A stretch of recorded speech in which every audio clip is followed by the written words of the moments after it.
Hello all, welcome to story Walt. నేను రిజ్వానా. నిహారిక రాజభవనం నవల 2వ భాగం. అమ్మ నిద్రపోయిందా అరుణ? చిన్నబాబు ఎదురుగుండా వస్తున్న అరుణని అడిగాడు. అమ్మ, అలా పిలవటానికి నోరెలా వస్తుంది అన్నయ్య నీకు? అరుణ, అవునన్నయ్య, నిజం చెప్పు. అమ్మని నువ్వు ద్వేషించటం లేదా? నేను ద్వేషించడమే కాదు, విపరీతంగా అసహించుకుంటున్నాను. అరుణ స్వరం దుఃఖం చేత ఇక వెలువడలేదు. అరుణ జాలిగా చెల్లెలు తల మీద చెయ్యి వేసి నిమురుతూ అన్నాడు చిన్నబాబు. అమ్మ చేసింది పొరపాటే కావచ్చును, అది నువ్వు క్షమించలేవా అమ్మా? క్షమించటమా? అమ్మ చేసిన తప్పుని? అరుణ, అలా పద, మెట్ల మీద కూర్చొని మాట్లాడుకుందాం అని చెల్లెల్ని నడిపించుకు వెళ్ళి ఆ విశాల భవనం మెట్ల మీద కూర్చున్నాడు చిన్నబాబు. ఎదురుగుండా ఉన్న బిళ్ళ గన్నేరు చెట్టులో నుంచి కీచురాళ్ల రొద విసుగ్గా సాగి వేధిస్తున్నది. అరుణ, ఏం అన్నయ్యా? అమ్మని సానుభూతితో అర్థం చేసుకోవాలమ్మా. అమ్మ చేసిన పొరపాటేమిటి? శేషగిరి బాబాయితో అపవాదపడడం, నాన్నతో మాట్లాడకపోవడం, ఈ రెండేగా. ఆవిడ మన వ్యక్తిగత విషయాల్లో జోక్యం కలిగించుకోనప్పుడు ఆవిడ వ్యక్తిగత విషయాల్లో మనం మాత్రం జోక్యం కలిగించుకోవడం దేనికి? అరుణ అన్నగారు చెబుతున్నదేమిటో అర్థం కాక అయోమయంగా చూస్తున్నది. యుగ ధర్మాన్ని బట్టి దృష్టి మార్పు అవసరమే కావచ్చును, సామాజిక ధర్మాన్ని బట్టి అది నిషిద్ధమే అవుతుంది. అన్నగారిది ఔదార్యమో, గతిలేక ఓడిపోవటమో అరుణ చిన్న మనసుకి అర్థం కాలేదు. తల్లిని తను మనసారా ద్వేషిస్తున్నది. అయితే అన్నయ్య, నువ్వు చెప్పేది అమ్మని క్షమించమని కాదరుణా. ఆవిడని నేను సమర్థించటము లేదు. తప్పో ఒప్పో ఆవిడ జీవితంలో చాలా భాగం అయిపోనే పోయింది. అపనిందలతోనే బాల్యం అయిపోయింది, అపనిందలతోటే యవ్వనం కూడా అయిపోయింది.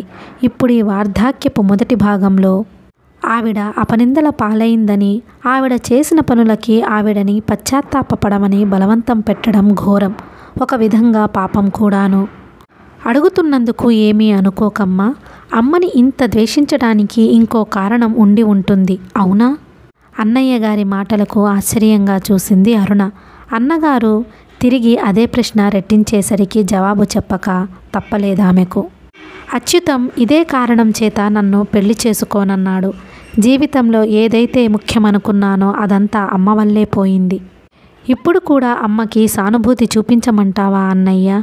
అరుణ నిశ్చలంగా చెప్పిన సమాధానానికి చిన్నబాబు సమాధానం చెప్పలేకపోయినాడు. నిజమే, తన తల్లిని గురించి తెలిసిన వాళ్ళెవ్వరూ తమతో సంబంధం పెట్టుకోరు. అమ్మ తెలిసి ఇంత పొరపాటెందుకు చేసింది? అరుణ అనునయిస్తూ పిలిచాడతను. అరుణ దుఃఖించటం లేదు, శూన్యంలోకి చూస్తూ అలాగే ఉండిపోయింది. అచ్యుతం నిన్నుగా ప్రేమిస్తే ఈ కారణం నీ పెళ్ళికి అడ్డొచ్చేది కాదమ్మా. అతను నీతో ఎంజాయ్ చేయాలనుకున్నాడంతే. నువ్వు పెళ్ళిని గురించి అడిగేసరికి ఇదొక కారణంగా చెప్పాడేమో. సరే అన్నయ్య, అచ్యుతం సంగతి వదిలే. రేపెవడో మాత్రం ఈ కారణం చెప్పడనేమిటి? అరుణ, అందుకని ఆలోచించి నీ బుర్ర పాడు చేసుకుంటావా అమ్మా? లేదన్నయ్య, నా కర్మానికి విచారిస్తున్నాను అని మెల్లిగా సమాధానం చెప్పి అక్కడ నుండి వెళ్ళిపోయింది అరుణ. చిన్నబాబు చాలాసేపు ఆ చీకట్లోకి చూస్తూ అలాగే కూర్చుండిపోయినాడు. తను కూడా ఆ వాతావరణంలో బ్రతకలేకపోతున్నాడు. తనకి ఇక్కడ దుర్భర నరకమే అనుభవమవుతుంది. తండ్రిని ద్వేషిస్తూ తల్లిని అసహించుకుంటూ తన క్షణం కూడా ఈ ఇంట్లో ఉండలేడు. కానీ ఎక్కడికి పోవడం? ఆలోచిస్తూ కూర్చున్న చిన్నబాబుకి గేటు తీసుకుని ఎవరో లోపలికి రావడం కనిపించింది. అర్ధరాత్రి 1 గంట కావస్తున్న సమయంలో ఎవరి కోసం ఈ ఇంట్లోకి వస్తున్నారో తనకి తెలుసుకోవాలని అనిపించకపోవడం చేత పట్టించుకోకుండా తలంచు కూర్చున్నాడు. ఆ వచ్చిన వ్యక్తి సరాసరి తన దగ్గరికే వచ్చి భుజం మీద చెయ్యి వేసి, ఎప్పుడొచ్చావురా అనే వరకు తన్ని గుర్తుపట్టలేదు. గుర్తుపట్టిన మరుక్షణమే అందుబాటులో ఉన్న అతని పాదాల్ని కౌగిలించుకున్నాడు చిన్నబాబు. సౌరీ, ఇప్పుడెక్కడి నుంచి దిగావోయ్ నువ్వు? ఆదుర్దగా చిన్నబాబు అడిగిన ప్రశ్నకి సమాధానం చెప్పకుండా అతని పక్కనే కూర్చొని సిగరెట్ వెలిగించాడు ఆ యువకుడు. అతను మెల్లిగా ఎడం చేత్తో తన జుట్టు సవరించుకున్నాడు. అంధకారం బొగ్గుల బస్తా బోర్లించినప్పటి దూగరలాగా ఎక్కడి నుంచో ఆవరిస్తున్నది. నీలి గగనపు అగాధ కృష్ణవర్ణంలో నుంచి చీల్చుకువచ్చి ఆ మెట్ల మీద కూర్చున్నాడు. సిగరెట్టు తాలూకు చిన్నారి వెలుగులో అతని అందమైన కళ్ళు జిగేలుమంటున్నాయి. విశాల ప్రపంచంలో ఈ క్షణం ఎంతమంది ఊపిరి పీలుస్తున్నారో అందరి బరువు తనే మోస్తున్నట్లుగా ఉన్నాడతను. అతని ముఖం చాలా గంభీరంగా ఉంది. అతని చిరునవ్వు తనని సిలువ వేసిన వాళ్ల మీద జీసస్ పరపిన చిరునవ్వు లాంటిది. అర్ధరాత్రి వేళ సర్వస్వాన్నే త్యాగం చేసి వెళ్తున్నప్పుడు సిద్ధార్థుడి ఆధారాల మీద తారాడిన విషాద హాసనం అది. సుఖదుఖాలకు రాగద్వేషాలకు అతీతమైన ఏదో ఒక ఉత్తుంగగిరి శిఖరంపై నుంచి అట్టడుగున కనిపించే జాలి లోకపు కరుణాగాథ యావత్తు అతని కళ్ళల్లో ప్రతిఫలిస్తుంది. లోకమింతే, దేన్ని గురించి దిగులు పడాల్సిందేమీ లేదు అనే నిర్లిప్తత అతని పెదవుల మీద వ్యాపించి అతని ఆంతర్యంలోని జ్ఞాన ద్వారాలు జీవిత రహస్యాన్ని అందిస్తున్నాయి. చిన్నబాబు అతని వంక ఎంతో గౌరవంతో భక్తితో చూశాడు. సిగ్గుపడవలసిన పనే కాకపోతే నేల మీద వాలి కన్నీళ్లు పెట్టుకుంటూ అతని పాదాలకి మ్రొక్కి ఉండేవాడు. ఎక్కడి నుంచి దిగానని కదూ అడుగుతున్నావు? మద్రాస్ నుంచి. అమ్మగారు అరుణ కులాసాగా ఉన్నారా అన్నాడతను. అతని వాక్యాలలో శాంతి కోసం తపస్సు చేసే మహాపురుషుల సందేశాలన్నీ వరుసగా దొర్లినట్టు తోచింది చిన్నబాబుకి. నీకు తెలియందేముంది, అంతా కులాసాగానే ఉన్నట్టున్నా కానీ ఎవరికీ శాంతి లేదు, ఎవరికీ సుఖం కూడా లేదేమో నిట్టూర్చి సమాధానం చెప్పాడు చిన్నబాబు. సౌరి మాట్లాడకుండా మరో సిగరెట్టు వెలిగించాడు. ఈ లోకంలో మోహనమైన అనుభూతి ఏది సునాయాసంగా సెలయేరులాగా ప్రవహించి రాదు. ప్రతి బిందువు నిర్మాణం కావలసి ఉంటుంది. ప్రతి అల అతికిందా లేదా అని సరిచూడవలసి ఉంటుంది. అహరహాస్సులు జాగ్రత్తగా సావధానంగా ప్రతి దానిని పరిశీలించగల సహనం, స్పాంజిలా కన్నీటిని పీల్చుకున్న శ్రమ అన్నీ అవసరం. అవన్నీ ప్రయత్నపూర్వకంగా రావు, వరాలుగా లభించకపోవచ్చు. కానీ ఎవరో ఒకరికి ఎప్పుడో ఒకప్పుడు అయాచితంగానే లభిస్తూ ఉంటాయి. సౌరి లోకదృష్టికి మామూలు మనిషిగా కనిపించినా అతని కళ్ళల్లో సర్వదేవతల్ని గుర్తుపట్టవచ్చు. చిన్నబాబు అలా గుర్తుపట్టలేదు. గుర్తుపట్టకపోయినా చిన్నబాబుకున్న ఏకైక మిత్రుడు, సానుభూతిపరుడు సౌరి ఒక్కడే. అందుకే చిన్నబాబు తన మనసులో ఉన్న ఒక్క కోర్కెని అతని ముందు బయటపెట్టాడు. నాకేదైనా ఉద్యోగం చూడరా, ఒక్క క్షణం కూడా నేనిక్కడ ఉండలేను. అలాగే అన్నాడు శౌరి సిగరెట్ వెలిగిస్తూ. విసుగు విరామం లేని నీగ్రో బానిసలాంటి టెలిప్రింటరు టకటకలాడిస్తూ విసుగు కలిగిస్తున్నది. సబ్ ఎడిటర్లందరూ ఏకదీక్షగా తలలు కాగితాల్లోకి దూర్చేసి తర్జుమా కావలసిన టెలిగ్రాముల్ని న్యూస్ క్రింద మారుస్తున్నారు. చిన్నబాబు బల్ల మీదకి వచ్చిన టెలిగ్రాముల్లో మంచి వార్త అనబడేది ఒక్కటీ లేదు. పత్రికల పరిభాషల్ని బట్టి మంచి వార్త ఏది స్వయంగా పుట్టదు, మనం పుట్టించాలి. ఒక్కో రోజు చిన్నబాబు స్వదేశీ విదేశాల మధ్య ఆర్థిక సంబంధాల్ని గురించి ఎంతో ఆసక్తిగా వ్రాస్తాడు. ఆ మర్నాడు రాధాకృష్ణన్ ఉపన్యాసం వచ్చినా విసుక్కుంటాడు. అతను రాసే మూడ్లో ఉన్నది లేనిది నిర్ణయించేదేమిటో ఎవరికీ అర్థం కాని విషయాలు. టెలిగ్రాములు ఇటు అటు తిప్పేటప్పుడే ఒక్కొక్క దాని మీద ఒక్కొక్క ఎర్రగీత పెడతాడు. ఐక్యరాజ్యాల అత్యవసర సమావేశం, ఐక్ మైన్ విచారణ కేసు, దలైలామా, పంచన్ లామాల పారిపోవడం, వీటన్నిటి మీద అతనికి విసుగే. చిన్నబాబు రాయడం మానేసి వ్రేళ్లు తన జుట్టులోకి పోనిచ్చి డెమోక్రసీని గురించి, కమ్యూనిజాన్ని గురించి రామదాసు, సూర్యారావు చేస్తున్న చర్యని తీరిగ్గా వినసాగాడు. అది రోజూ ఉండే చర్చే. రామదాసు రష్యా భక్తుడు, సూర్యారావు కాంగ్రెస్వాది. అసలు గొడవ మీకెవరికీ అర్థం కాదోయ్. చెవలాయిలు రష్యా, అమెరికాలు కలిసి మిగతా ప్రపంచాన్ని మృంగడానికి చూస్తున్నాయి అంటున్నాడు రామదాసు అతి గంభీరంగా. ఎవరూ అర్థం చేసుకోలేని నిజాలు తను అర్థం చేసుకుని ఎదుటి వాళ్ళకి అర్థం కాకుండా తిరిగి చెప్పటంలో అనిర్వచనీయమైన ఆనందాన్ని అనుభవిస్తాడు రామదాసు. నువ్వసలు ఇక్కడికెందుకు ఏడవడం? రష్యాకెళితే ఏ ప్రావ్డాకో చీఫ్ ఎడిటర్గా అఘోరించేవాడివి కదా అన్నాడు సూర్యారావు ఆరిపోయిన బీడీ చెవిలో నుంచి తీసి వెలిగిస్తూ. పత్రికలో వచ్చే 120 రూపాయల జీతం అతనికి, భార్యకి, 6 పిల్లలకి అరపూటే సరిపోవడం చేత అతనెప్పుడూ నీరసంతోటే ఉంటూ ఉంటాడు. ఇటు అటు బొత్తులు పెట్టిన కట్టెల్లో నుంచి పోనీయండయ్యా అని ఒక గావుకేక పెట్టి తిరిగి తన పనిలో తను మునిగిపోయాడు. మరో సబ్ ఎడిటర్ శాంతారాం. ఇంతలో టెలిగ్రాఫ్ ప్యూన్ టెలిగ్రామ్ తీసుకురావడం వలన సంభాషణ ఆగిపోయింది. ఆ వరుసలో మొదట కూర్చున్నవాడు సూర్యారావు. అతను ప్యూన్కి రామదాసుని చూపించాడు. రామదాసు శాంతారాముని చూపించాడు. శాంతారాం చిన్నబాబుని చూపించాడు. చిన్నబాబు తిరిగి సూర్యారావుని చూపించడం చేత పుంజు కూత పెట్టిందయ్యా అంటూ సూర్యారావు టెలిగ్రామ్ తీసుకుని చింపి చదివి అమెరికా వెళ్ళి కాంగ్రెస్ ప్రెసిడెంట్ పేలే అవాకులు చవాకులు కూడా తెలుగు చేయాల్సి వచ్చింది ఈనాటికి. ఏమిటయ్యా బంట్రోతు, సంతకం ఆ చివరున్న ఆయన దగ్గర పెట్టించుకు వెళ్ళు. రామదాసు గారు, దీన్ని కాస్త తెలుగు చెయ్యండి బాబు, మీరేమి అఘోరిస్తున్నారు? సరే, ఇట్లాగే తగలేయండి. శాంతారాం గారు, డిమాండ్కి తెలుగేమిటండి? ఉండవయ్యా, కర్టసీకి తెలియక నేనేడుస్తుంటే. కర్టసీ అంటే సిగ్గుపడడం కాదు, ఇంకా నయం డిమాండ్ అంటే ఖైదీలో పెట్టడం అన్నావు కాదు. అయ్యా శాంతారాం గారు, మీరు సీనియర్, ఇలాంటివి మీరు చెప్పకపోతే మా గతేమిటండి? పోనీ దబాయింపని వ్రాయనా? నీ పిండం పిల్లులకయ్యా, ఏదో ఒకటి రాసి పారేయవయ్యా చంపక.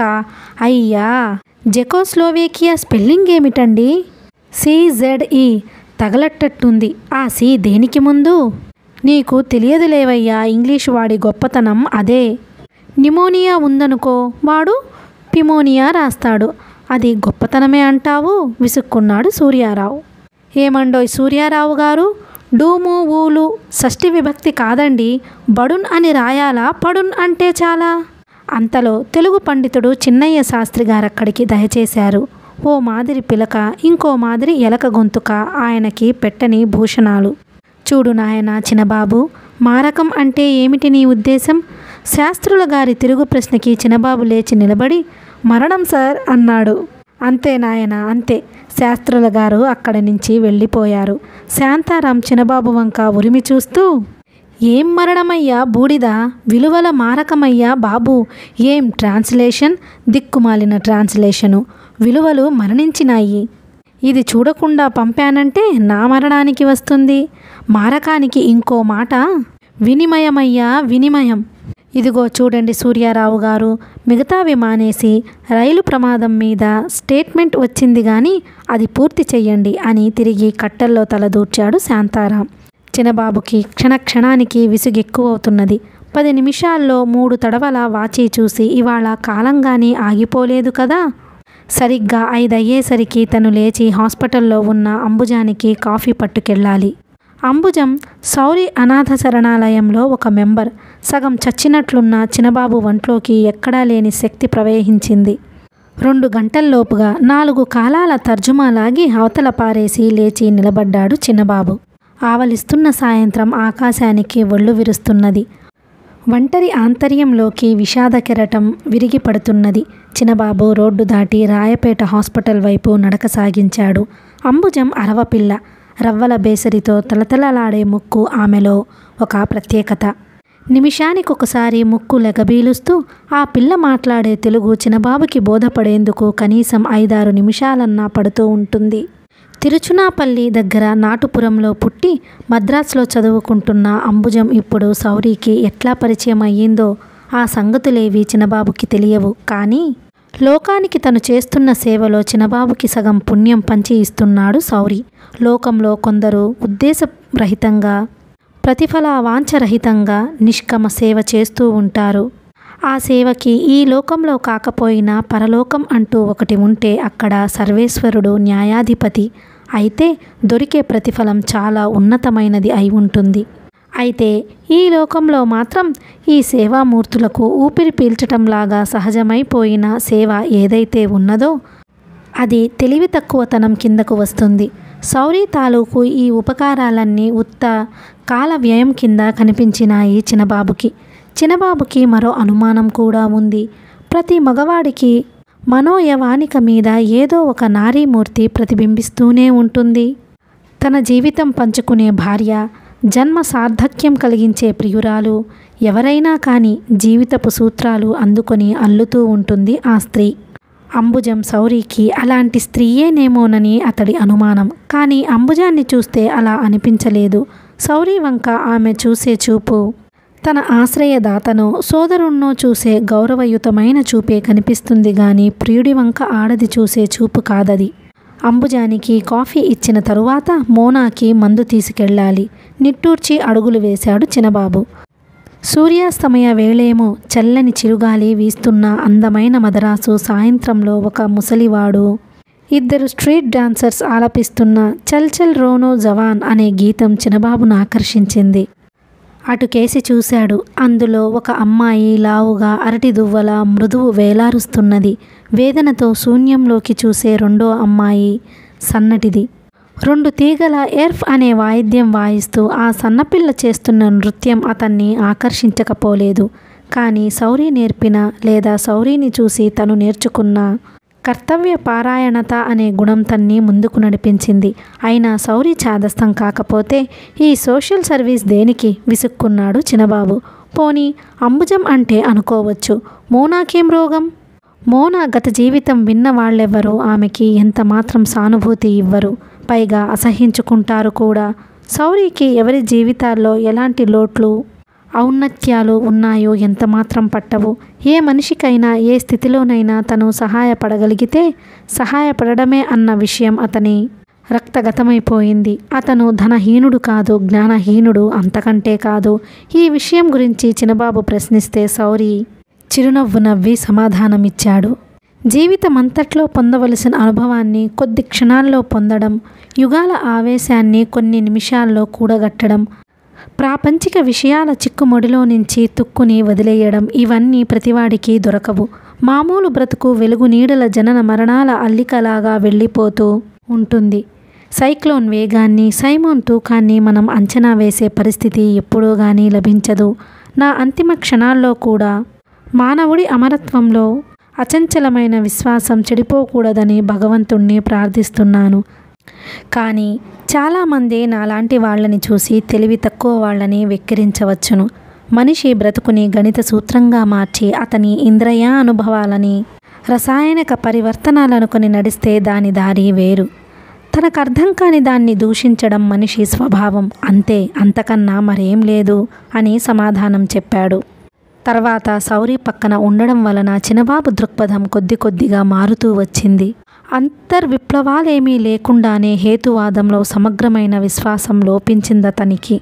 పూర్వంలాగా తలకు మించిన సమస్య వచ్చినప్పుడు కళ్ళు మూసుకు పారిపోవాలనుకోవడం లేదిప్పుడు. ధైర్యంగా దాని కేసి చూస్తున్నాడు. బ్రతుకు వర్ణయుక్తమైనది అయినప్పుడు మృత్యువు ఏకవర్ణం అయి ఉండాలి. మృత్యువు జీవితంలో వాడిపోతే జీవితం మృత్యువులో వికసిస్తుంది. విద్యుల్లతకు ముందు అంధకారంలో కోట్ల కొలది క్షణాలతో అనంతము అద్భుతము అయిన కాలవారధి కట్టబడిన మాట తనకిది వరకు జ్ఞాపకం ఉండేది కాదు. క్షణంలోనే అనంతం తనకర్థమయ్యేది కాదు. ప్రతి మనిషి తనకు తాను ప్రారంభం, తనకు తాను ఆంత్యం అవుతాడనే సంగతి ఆద్యాంతాలు లేని జీవన కావ్యంలో ప్రతి పరిచ్ఛేదానికి జీవితం లొంగిపోతూ ఉంటుందనే సంగతి తనకి సౌరి తెలియజెప్పాడు. అయితే సౌరి తెలియజెప్పిన సంగతి తనకి తెలియడం లేదు. తనకి సంబంధించిన రుజువు ప్రపంచంలో రేపు ఏమి మిగులుతుంది? లాభ నష్టరహితమైన జీవిత సంఘర్షణ అనవసరం. అందుకే నిశ్శబ్దంగా చీకటిలో చెరిగిపోవడం అవసరం అంటాడు సౌరి. కూడికలు తీసివేతలు అన్నీ అయిపోయి శూన్యం శేషంగా మిగిలితే ఆ తర్వాత కూడికకు మిగిలేదేమిటి? రాయపేట హాస్పిటల్లో అంబుజానికి కాఫీ ఇచ్చి యువతలికి వచ్చిన చినబాబుకి జట్కా స్టాండ్ స్తంభానికి ఆనుకుని సిగరెట్ పీలుస్తున్న సౌరి కనిపించాడు. చినబాబు సౌరి దగ్గరగా వెళ్ళి భుజం మీద చెయ్యి వేసి అంబుజానికి కాఫీ ఇచ్చిచ్చాను అన్నాడు. మోనాకి నేను మందు తీసుకువెళ్ళి ఇస్తాలే, నువ్వు రెస్ట్ తీసుకో అన్నాడు సౌరి. అతని కళ్ళల్లో అపూర్వమైన శాంతి, పీడిత మానవ జాతి పట్ల నిండిన కరుణ అతన్ని జీసస్గా తోపిస్తున్నాయి. సైకిల్ మీద వెళ్తున్న సౌరిని చూస్తూ అలాగే నిలబడిపోయినాడు చినబాబు. అతనిలోనుంచి ఎవరో ఏదో సందేశమిస్తున్నట్లనిపించింది. నువ్వు వాళ్ళని తెలివి తక్కువ వాళ్ళని ఎలా అంటావు? ఒక్కొక్కరికి ఒక్కొక్క రూపంలో సాక్షాత్కరించే జీవితం సిద్ధాంతాలన్నిటినీ ధిక్కరిస్తుంది. అతడు ఇవాళ ఉన్న రూపం కోరి తెచ్చుకున్నదే. తన కర్మలన్నిటికీ తానే పూర్తి బాధ్యత వహించగలగడతను. ఎక్కడో పరశువాకంలో జ్వరంతో పడి ఉన్నది మోనా హెచ్చిసన్. తన వారెవరూ లేక, తనదంటూ అసలేం లేక జారిపోతున్న జవ్యనాన్ని అసలే పట్టుకోలేక వ్యాధిగ్రస్తురాలై పడి ఉన్న మోనా హెచ్చిన్సన్కి ఏకైక ప్రియ బాంధవుడు ఈ రోజున ఎవరైనా ఉంటే అతను సౌరి ఒక్కడే. నైతిక సూత్రాలకు అతీతమై లోకంలో నిందాగ్రస్తమైన ఈ ప్రేమగాథ సంగతి సౌరికి ఎంతమాత్రం పట్టలేదు. పట్టిందొక్కటే, అది వ్యాధిగ్రస్తురాలై ఒక దిక్కులేని స్త్రీకి వేళకింత మందు తెచ్చి పొయ్యటం. సౌరి మందు సీసాతో లోపలికి అడుగుపెట్టేసరికి మోనా కుళ్ళి కుళ్ళి ఏడుస్తుంది. ఎందుకు? మందు సీసా బల్ల మీద పెడుతూ నిర్లిప్తంగా అడిగాడు శౌరి. అమెరికా నుంచి టెలిగ్రామ్ వచ్చింది. ఆవిడ డైవర్స్కి ఒప్పుకోవటం లేదట. అందుకని నువ్వేడవడం దేనికి మధ్య? అది కాదు శౌరి, ఎప్పటినుంచో ఈ అంగీకారం కోసం ఎదురు చూస్తున్నాను. అదిహా నేను జీవించి ఉండగా రాదేమో అంటూ తన గౌను చివర్లతో కళ్ళు తుడుచుకుంది మోనా హెచిన్సన్. శౌరి నిట్టూర్చాడు. ఈ వయసులో వ్యాధి చేత పీడింపబడుతున్న ఈ దిక్కుమాలిన సమయంలో కూడా ఆడదాని ఆంతర్యం రాగరంజితమయ్యే ఉంటుందెందుచేత? శౌరి, ఏం మోనా? ఇక ఈ జీవితం ఇంతేనా? శౌరి ఈసారి సమాధానం ఇవ్వలేదు. శాంతిపూరితము ప్రశాంతమయము అయిన అతని సుందర వదనం క్షణమాత్రం పాలిపోయి తిరిగి యథాస్థితికి వచ్చేసింది. ఆమె అడిగిన ప్రశ్నకి సమాధానం తన దగ్గర లేదు. హఠాత్తుగా అతని చెయ్యి తన చేతిలోకి తీసుకుని బావురుమంది మోనా. మిసెస్ మోనా హెచిన్సన్ సన్నగా అందంగా యువతిగా ఉన్న మొదటి రోజుల్లో వాళ్ల బంధువు అయిన ఒక రైల్వే ఉద్యోగికి అర్ధరహితంగా లొంగిపోయి ఊరుకుంది. మోనా మదర్ జూలీ మార్గరెట్కి, మోనా ఆంటీ ఎమిలీ ఫిలిప్స్కి ఆ రైల్వే ఉద్యోగికి మధ్య ఆర్థిక దైహిక సంబంధాలున్నాయి. బలంగా పొడుగ్గా మాసిన దుస్తులలో ఉండే ఆ రైల్వే గార్డు అంటే తల్లి మేనత్త కొట్టుకు చావడమే మోనాకి అతని పట్ల కుతూహలాన్ని కలిగించి ఉండవచ్చును. అనంతరం మోనా మేనత్త ఎమిలీ ఫిలిప్ గార్డు దొర ప్రేమను మరింత చురగొనడానికి అడ్డదారిగా పసి మేనకోడలు మోనా తొలి యవ్వనాన్ని ధారపోసి ఊరుకుంది. ఈ సంగతి తల్లికి తెలిసేసరికే మోనా అసహ్యించుకుంటూనే అతనికి లొంగిపోవడం అనేకసార్లు జరిగిపోయింది. ఆ తరువాత మోనా కాలేజీలో చదవటానికి పాండిచ్చేరి నుంచి మద్రాసు వచ్చి 10 రూపాయలకి ఒక గది అద్దెకు తీసుకొని చదువు ప్రారంభించిన అనంతరం కూడా ఆ రైల్వే గార్డుతో సంబంధం తెగిపోలేదు. కాలేజీలో చదువుతూ ఉండగానే ఆమె మనస్సులో గత జీవితాన్ని గురించి రకరకాల ఆలోచనలు, అంతకంటే వైవిధ్యంతో కూడిన పరస్పర ప్రతికూలమైన వింత సంఘర్షణలు ఆమెలో చెలరేగుతూ ఉండేవి. తన శరీరంలో పాశ్చాత్య రక్తమే అయినా తను పీలుస్తున్న గాలి, తను తాగుతున్న నీరు భారతదేశానికి సంబంధించినవి కావడం వల్ల తనలో పవిత్రతకి అనుబంధించిన నిర్మలత్వం ఉన్నది. అందుకే తనను తాను చెడిపోయిన దానిగా భావించుకుంటుంది మోనా. ఆ చెడిపోవటంలోనూ సైక్లోన్ లాంటి వాంఛే తప్ప ప్రశాంతమైన ప్రేమ అనుభవానికి రాలేదు. తన అవసరాల్ని ఇష్టాలని గమనించని ఒక రాక్షసుడి విపరీత వాంఛకి బలహీనమైన తన దేహం లొంగిపోయిన ఆంతర్య అనుక్షణం తిరుగుబాటు చేస్తూనే ఉంది.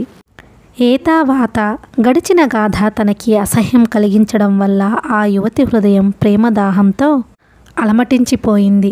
ఎవరినైనా తను ఆరాధించాలి, వాళ్ల చేత తిరిగి ఆరాధించబడాలి. హిందూ స్త్రీలాగా పవిత్రతతో జీవితం గడపాలి.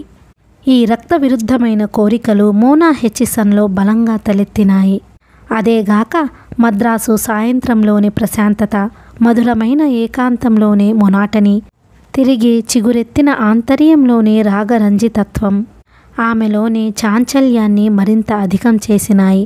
తను అద్దెకుంటున్న ఆ ఇంట్లో చూపు మేర దూరంలో ఎవ్వరూ కనిపించకపోవడం నుంచి చాలా రోజులు తన ఏకాంతం భగ్నం కాకుండానే గడిచింది. కానీ దురదృష్టవశాత్తు రోజులు అలా గడవలేదు. ఒక దుష్ప్రభాతాన నైట్ డ్రెస్లో అర్ధనగ్నంగా ఉన్న తనని పక్కింటి మేడ మీద నుంచి ఎవరో ఒక యువకుడు పరికించడం గమనించింది. హిందూ బాలికల అపరిమితంగా సిగ్గుపడిపోయి కోపం తెచ్చుకుంది మోనా. ఆ విధంగా 5-6 రోజులు గడిచేసరికి ఆంతర్యంలో అతిగా వాంఛిస్తున్న ప్రేమ బీజాలు అనుకోకుండా మొలకెత్తడం ఆమె దురదృష్టమనే అనాలి. ఆ యువకుడికి దరిదాపు 30 సంవత్సరాలుండవచ్చు. కానీ ఇంకా ఎక్కువే కనిపిస్తాయి. అతనిలోని లాలస, మోనా శరీరం మీద అతనికున్న వ్యామోహం, ప్రేమదాహంతో అలమటిస్తున్న యువతికి ఆరాధనగా కనిపించి ఒక విధంగా లొంగిపోయేట్లు చేసినాయి. ప్రేమ రాహిత్యంలోనూ బలవంతపు అనుభవాలలోనూ విసిగిపోయిన ఆమె జీవితం పునర్వికాసంతో పరిమళిస్తున్నట్లు భ్రమించింది. ఈ తడవ పొరపాటు చేయకూడదు. తిరిగి గత జీవితంలోని శిథిల ప్రకరణాన్ని చింపివేసుకొని ఆ అసహ్యాన్నంతా చెరిపేసుకొని నవజీవనంలోనికి తొంగి చూడాలని తను చేసిన ప్రయత్నంలో తిరిగి మరోసారి ఓడిపోయింది మోనా. ఆ యువకుడికి వెన్నుముక లేదు. తెనాలి దగ్గర పల్లెటూరులో పుట్టి పెరిగి మద్రాసు చదువు కోసం వచ్చిన ఆ తెలుగు యువకుడి వెన్నుముకకి ఇంత చెదలు పట్టాయన్న సంగతి అమాయకురాలు విదేశీయుల రక్తంలోని నిషా వాంఛలని, భారతీయ వాతావరణంలోని పవిత్రత సుమాన్ని చేతిలో పుచ్చుకొని జీవితం గడపాలనుకుంటున్న మోనా ఎంత మాత్రం గ్రహించలేకపోయింది. వివాహంలోని పవిత్రత కోసం, ప్రేమలోని ఏకాగ్రత కోసం అలమటించిపోతున్న ఆమె గుండె తన జీవన పుష్పాన్ని అసమర్థుని పాదాల క్రింద పడవేస్తున్న సంగతి అప్పుడు గమనించలేకపోయింది. అనంతరం చర్చిలో వివాహం చేసుకుంటున్నప్పుడు కూడా తను చూడకుండా ఆ యువకుడు వెక్కిరింపుగా పెదవి విరిచిన సంగతి ఆమె గమనించి ఉంటే చర్చి దాటకుండానే ద్వేషించేదేమో బహుశా. అతని దృష్టిలో ఈ వివాహానికి విలువేమీ లేదు. అందమైన ఆమె శరీరాన్ని హక్కుగా కొన్నాళ్లు అనుభవించడం కన్నా ధ్యేయమూ లేదు. అందుకే ఆమె పెళ్లి చేసుకోమని అడిగినప్పుడు ఏవో చిన్న చిన్న అభ్యంతరాలు చెప్పినా చివరికి ఒప్పేసుకున్నాడు. ఆ తరువాత 5-6 నెలలు గడిచేసరికి ఆ అనుభవాలు పాతబడిపోయి ఆమెని ఎట్లా వదిలించుకోవాలా అన్న సమస్య ప్రారంభమైందతనికి. ఆ సంగతి కలలో కూడా మోనా అనుమానించలేదు. అమాయకంగా గుండె నిండిన ప్రేమతో అతన్ని ఆరాధిస్తూనే ఉంది. అదే ఆమె చేసిన పొరపాటు. తన శరీర ప్రేమల్ని అతనికి పూర్తిగా అర్పించకుండా ఏ కొంచెమో దాచుకుని ఉంటే అతనిలో కాంక్ష ఇంకా మిగిలి ఉండేదేమో. ఆమె ప్రేమారాధనలు అతని అల్పదృష్టికి కాముకత్వంగా కనిపించినాయి. అయినా ఆమెని వదిలించుకోవడం అవసరం. అందుకని రకరకాల హింసలు ఆమె మీద ప్రయోగించడం ప్రారంభించాడతను. అందులో ఒకటి తన తల్లి జూలీ నుంచి కొంత డబ్బు ఆశించడం, రెండోది గడిచిపోయిన ఆమె ప్రేమగాథని పుండులా కెలకటం. ఇవి రెండూ చేస్తూ వదిలించుకోవాలని భావించేటప్పుడు కూడా ఆమె శరీరం మీద కలిగే కోరికని చంపుకోలేక అప్పుడప్పుడు దగ్గరవుతూ ఉండేవాడు. ఆ దగ్గరవటాన్నే ప్రేమ అని భ్రమించి తన ఆంతర్యాన్ని దానికి సరిపుచ్చుకొని అతన్ని మళ్ళీ మళ్ళీ ఆరాధిస్తూ ఎవరినీ ఒక్క మాట కూడా అననిచ్చేది కాదు. ఆమె ప్రేమని, హారతి పట్టిన యవ్వనాన్ని, ధారపోసిన జీవితాన్ని గడ్డి పరకల కన్నా నికృష్టంగా చూస్తూ ఆమెను అవమానిస్తూ వచ్చాడతను. ఈ పరిస్థితుల్లో చదువు ఆగిపోయింది. తల్లి జూలీ పట్టుదల మనిషి కావటం నుంచి చెప్పకుండా ఆంధ్రా యువకుడిని చేసుకున్న కూతురు తెలివి తక్కువతనానికి క్షమించకపోగా ద్వేషించడం ప్రారంభించింది. తనకి ఈ లోకంలో ఎవరూ లేనట్లు, నిసిరాత్రిలో ఒంటరిగా ప్రయాణిస్తున్నట్లు, ముసురు పట్టిన వర్షంలో కురుస్తున్న తాటాకు గుడిసెలో కూర్చున్నట్లు అనుకోసాగింది మోనా. అయితే తను రెండో తడవ కూడా పొరపాటే చేశానన్న విషయాన్ని ఒప్పుకోవడానికి ఆమె ఆంతర్యం ఒక పట్టాన సమ్మతించలేదు. కష్టమో సుఖమో అతనితోనే జీవితం గడుపుకోవాలని, భారతీయ స్త్రీల పవిత్రతలో పుట్టి పవిత్రతలో చావాలంటే భారతీయ యువకుడినే పెళ్లి చేసుకుంటే తనని చెయ్యి వదలడని అనుకున్న నమ్మకాలన్నీ ఒక్క తడవ తుక్కు దుగారాగా ఎగిరిపోయేసరికి మోనా గుండె మనస్సుతో పాటు విపరీతంగా గాయపడింది. సరిగ్గా ఆ సమయంలోనే సౌరి వాళ్ళిద్దరి మధ్య సామరస్యం కుదర్చాలని చాలా ప్రయత్నించాడు. మోనా అంటే తనకి అసహ్యమని, ఆమె శీలవతి కాదని అంటూనే మరో పక్క ఆమె శరీరం మీద పశువులా అతను వాంఛ తీర్చుకోవడం చూసి లోలోనే అసహ్యించుకొని అతన్ని వదిలివేయమని మోనాకి సలహా ఇచ్చాడు సౌరి. ఆ మాటకి ఆమె నిట్టూర్చి అన్నది, ఎందుకో ఆయన్ని వదల్లేకుండా ఉన్నాను సౌరి. అది నీలోని ఔన్నత్యమే కానీ అతనిలోని గొప్పతనం కాదు మోనా. అతను నిన్నసహించుకుంటూ నీ శరీరాన్ని కోరుతున్నప్పుడు గ్రహించకుండా అది ప్రేమేనని నిన్ను నువ్వు భ్రమింపచేసుకుంటూ ఆత్మవంచనతో కూడిన ఈ వ్యభిచారాన్ని ఎందుకు చేస్తున్నావో అర్థం కాదు అన్నాడు సౌరి. మోనా కొన్ని క్షణాలు ఆలోచించి చివరికి అంది, పవిత్రతగా బ్రతకటంలో ఏదో శాంతి దొరకదా సౌరి? పవిత్రతగా బ్రతకటంలో శాంతి లేదని ఎవరూ అనరు. పవిత్రత ధ్యేయం కాదని ఎవరూ అనరు. అది ఎవరి దగ్గరో తెలుసా? ఆ పవిత్రతని గుర్తించి గౌరవించిన వాళ్ళ దగ్గర. నీ ఈ పవిత్రతని పతనంగా భావించి పరమ నీచంగా చూస్తున్న ఈ వెన్నెముక లేని బలహీనుడు నీకు ఆరాధింపదగ్గవాడు కాడు. అయితే ఇప్పుడు నాకెవరున్నారు? ఎలా బ్రతకటం? అది పెద్ద సమస్య కాదు మోనా. దాని సంగతి తర్వాత ఆలోచిద్దాం. పెళ్ళికి ముందు పొరపాటు చేయకుండా ఉంటే ఆయన నన్ను క్షమించగలిగేవారేమో. పెళ్ళికి ముందు ఈ సంగతి అతనికి తెలియదని నువ్వెప్పుడూ అనుకోకు. నువ్వు గ్రహించలేకపోయినావు కానీ అతని మోటివ్ ఎప్పుడూ ఒకటిగానే ఉంది. అది నిన్ననుభవించి వదిలేయడం. సౌరి అన్న మాటలకి తనలో తనే ఆలోచించుకుంది మోన. నిజమే, సౌరి అనే మాటల్లో ఏ ఒక్కటి అబద్ధం కాదు. తన్ని వదిలించుకోవడమే అతని ధ్యేయం. బాధ్యత లేకుండా తన శరీరాన్ని పొందేందుకు వీలుంటే ఆ అవకాశాన్ని అతన్నెప్పుడూ జార విడుచుకోడు. పైపెచ్చు మరింత ప్రేమను చూపిస్తాడు కూడా. తను శాపగ్రస్తురాలు.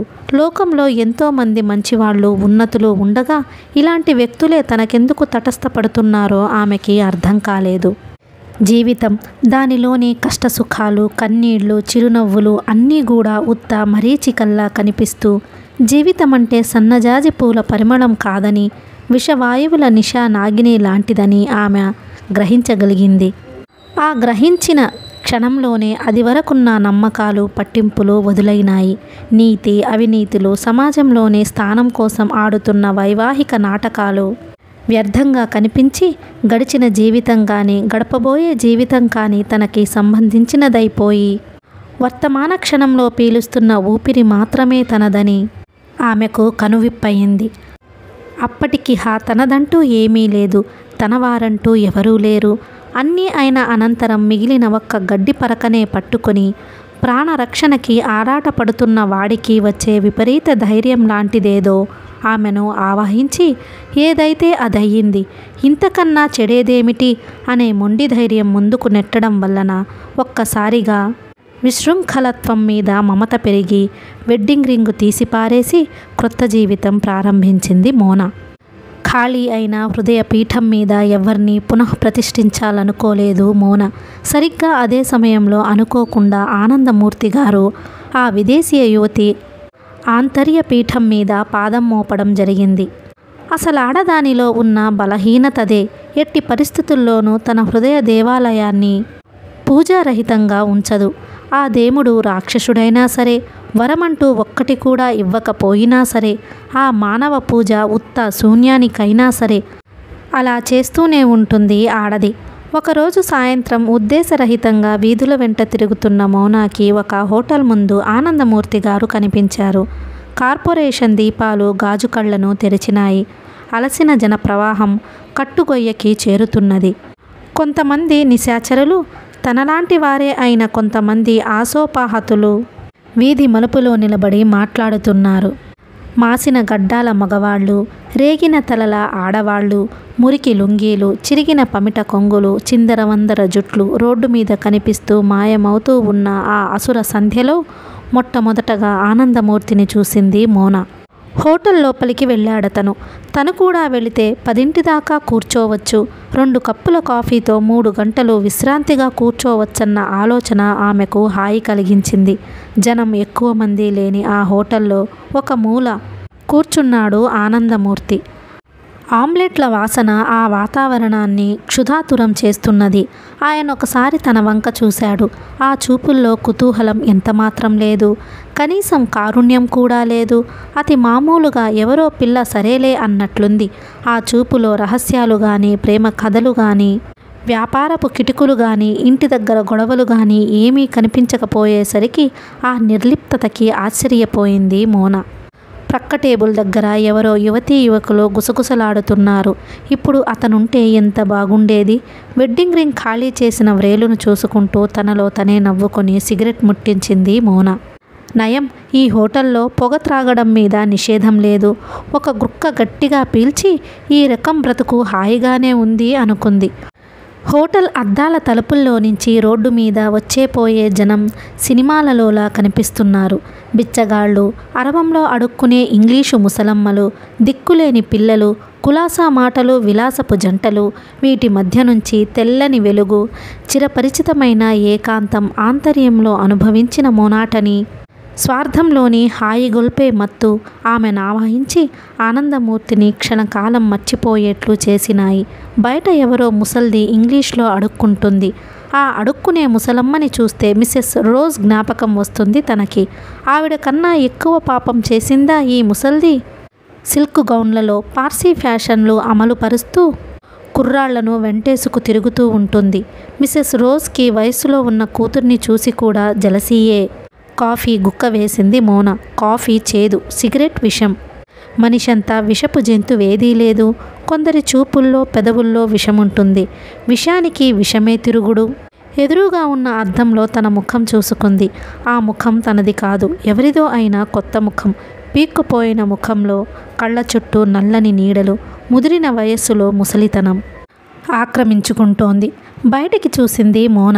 ఇద్దరాడవాళ్లు వచ్చి ఆనందమూర్తి ప్రక్కనే కూర్చున్నారు. అర్ధరహితమైన అసూయతో ఆమె గుండె దడదడలాడింది. అనంత కాలవధిలో క్షణంసేపు కాలానలం చిందులాడింది. 2 పెసరట్లు, 2 కాఫీ ఆడవాళ్లు ఆర్డర్ ఇచ్చారు.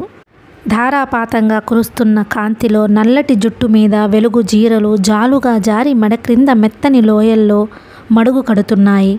అరక్షణం సేపు అరేబియా నైట్స్లో సింద్బాద్లా కనిపించాడు ఆనందమూర్తి. ఇద్దరు రాజకన్యలతో విందారగించే సింద్బాద్ భవన ప్రాంగణంలో నిద్రిస్తున్న సరోవర మధ్యాహ్న చంద్రుడు జలక్రీడలాడుతున్నప్పుడు కస్తూరి జువ్వాజీ దివ్యదేహాల పరిమళం, కిందకి కట్ చేసిన ఎర్రరంగు జాకెట్లో నుంచి విరుచుకుంటూ పొంగిన యౌవన సౌందర్యం ఆనందమూర్తి కంఠసీమలో రక్తనాళాన్ని స్పందింపజేస్తున్నట్లనిపించింది తనకి. గాజు మేడలో నగ్న నృత్యం చేస్తున్న అప్సరసరెవరో అతన్ని చుట్టుముట్టినట్లు తోచింది. బయటకు చూసింది మోన.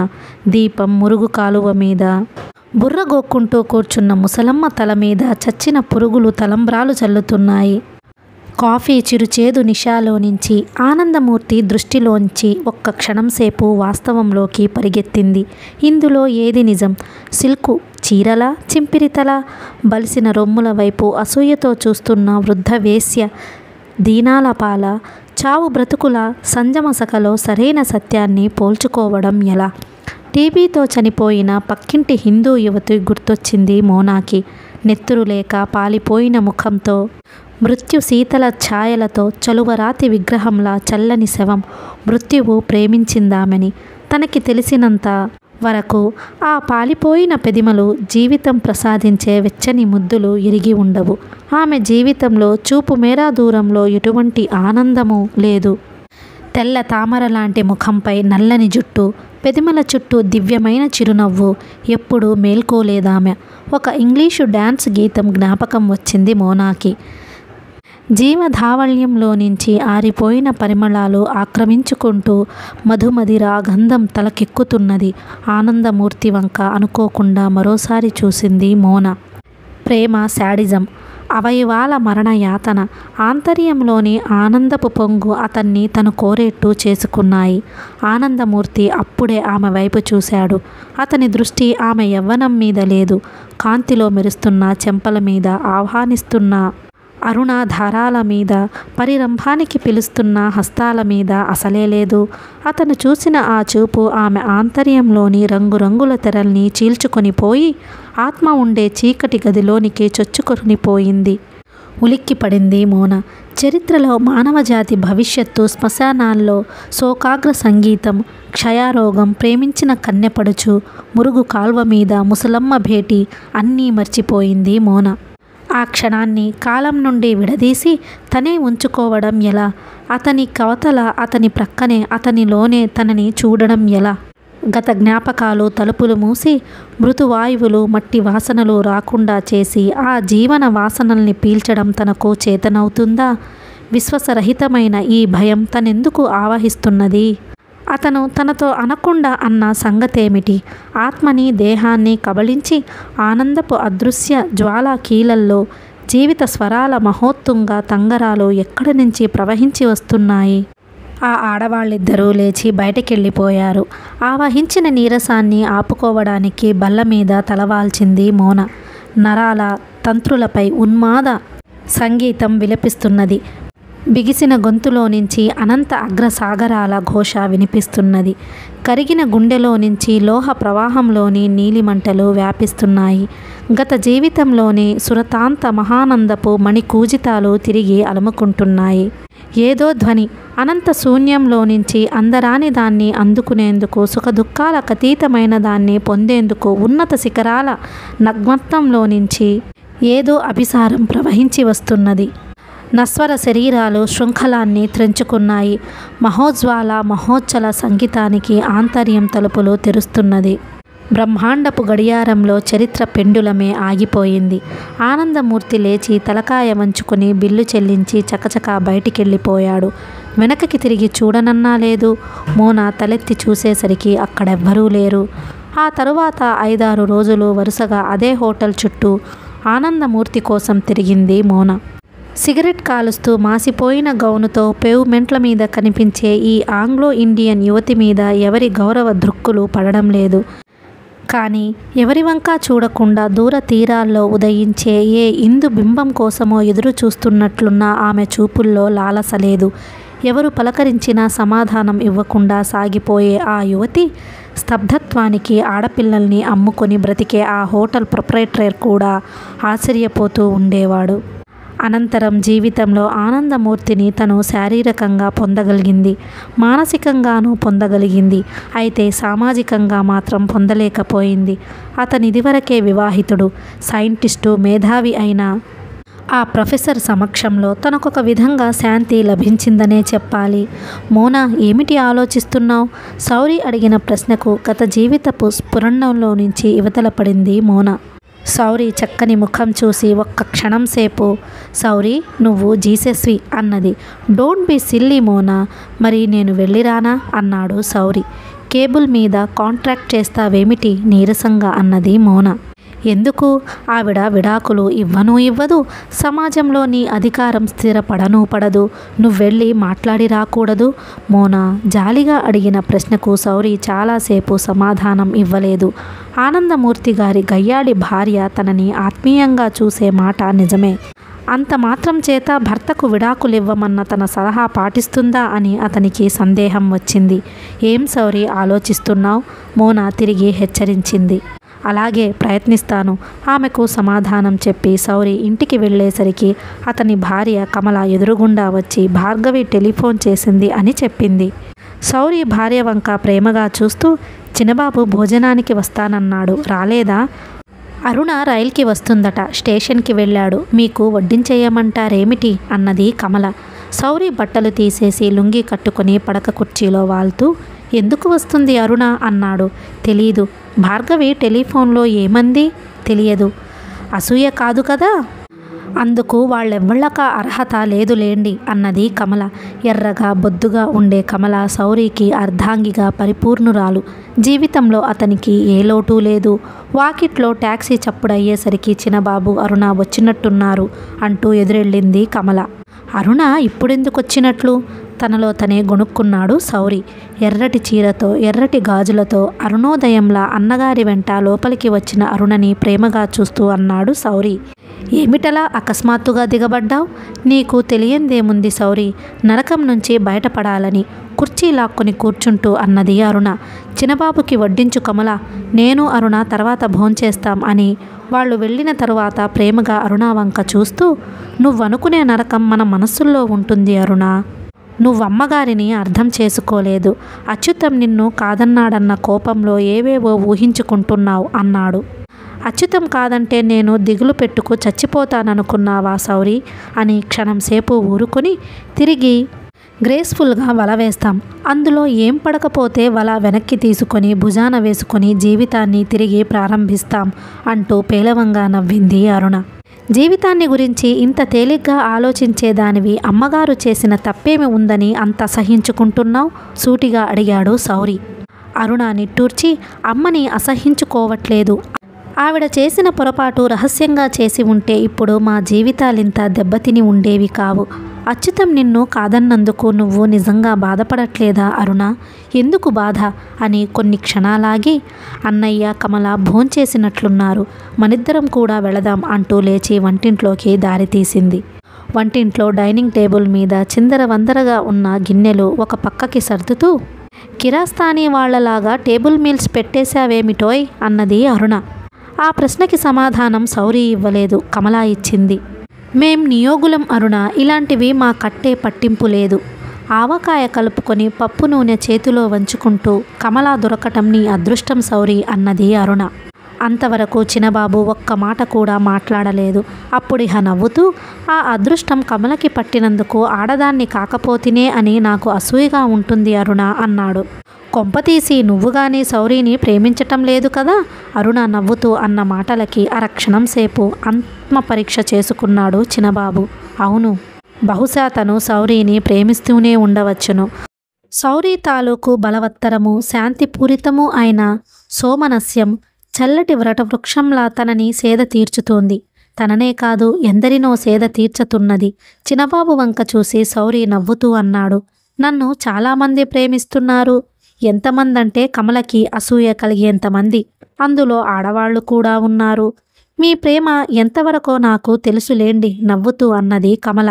శౌరి స్త్రీని స్త్రీగా ఏనాడూ ప్రేమించలేదు. స్త్రీని మనిషిగా చూసి సహాయం చేయడం తప్ప తనకింకో విధంగా ఆడదాన్ని ఎప్పుడూ చూడలేదు. చిత్రం ఏమిటంటే చూడాలని కూడా తనకెప్పుడూ అనిపించలేదు.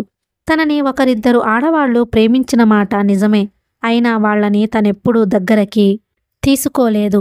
అరుణ రాగంతో అలసి తరుణ యవ్వనంలో తడిసిన పరాయి పెదాల్ని తను ఏనాడూ స్పృశించలేదు. కమల్ని కూడా సమాజం తనకి ప్రసాదించిన సహచరినిగానే చూస్తున్నాడు కానీ స్త్రీగా చూడడం లేదు.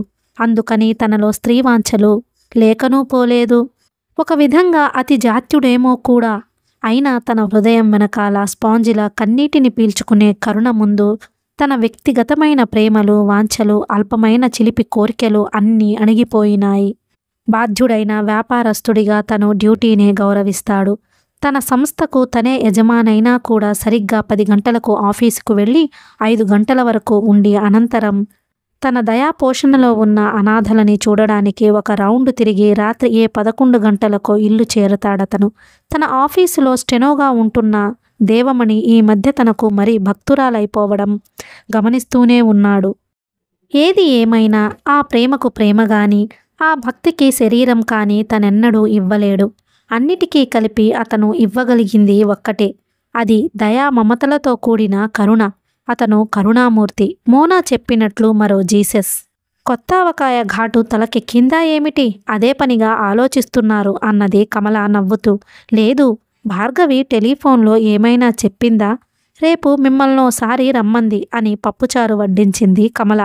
భార్గవి తనలోని అచేతనాల్నించి చేతనాల్ని వెతుక్కోవాలని ప్రయత్నించే భార్గవి తనకంటే 5 సంవత్సరాలు పెద్దదై తన్ని స్నేహితుడిగా, ప్రియుడిగా చూస్తూ పూర్తిగా పొందలేక డామినేట్ చెయ్యాలని ప్రయత్నించే భార్గవి.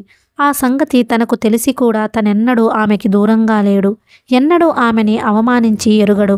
సామాన్యంగా ఎవరూ కూడా భార్గవి అధికారాన్ని, మాట తీరుని డామినేట్ చెయ్యటంలో ఆమెకున్న లాలసని భరిస్తూ తనలాగా ఆమెకింతకాలం మిగిలిపోయిన వారెవరూ లేరు. అందుకే భార్గవి తనని విడిచిపెట్టదు. ఆమె అనుకున్న పద్ధతిలో పూర్తిగా పొందనూ లేదు. ఈ విషయంలో తనది అంతులేని సహనమని చిన్నబాబు అంటూ ఉంటాడు. తన్నెవరైనా అర్థం చేసుకోగలరా? చేసుకోగలవారంటూ ఎప్పుడైనా ఎవరైనా తటస్థపడతారా? శౌరి ఆలోచనలకి అంతరాయం కలిగిస్తూ, ఏమిటివాళ మూడీగా ఉన్నావు అన్నది అరుణ. అప్పటికి చిన్నబాబు, కమల సావిట్లోకి వెళ్ళి మీటర్ తెలియని రేడియో తిప్పే ప్రయత్నంలో పడ్డారు. అయితే అచ్యుతాన్ని నిజంగా పెళ్లి చేసుకోవా అరుణ? అతనే నన్ను చేసుకోడు. ఎందుకని? అమ్మ చేసిన తెలివి తక్కువకి. తెలివి తక్కువగా మాట్లాడకు అరుణ. దానికి దీనికి సంబంధం ఏమిటి? సంబంధం చాలా ఉంది శౌరి. నేను దేశం విడిచిపెట్టి వెళ్ళిపోవాలనుకుంటున్నాను. అదేమిటి? నీకు పనికిరాలేదుగా నేను? వెడుతూ అన్నంలో నీళ్లు పోసి సావిట్లోకి వెళ్ళిపోయింది అరుణ. కొన్ని క్షణాల పాటు శౌరికి తల దిమ్మెక్కిపోయింది. కథ కొనసాగుతుంది. If you like the video, please like, share and subscribe the channel. Thank you.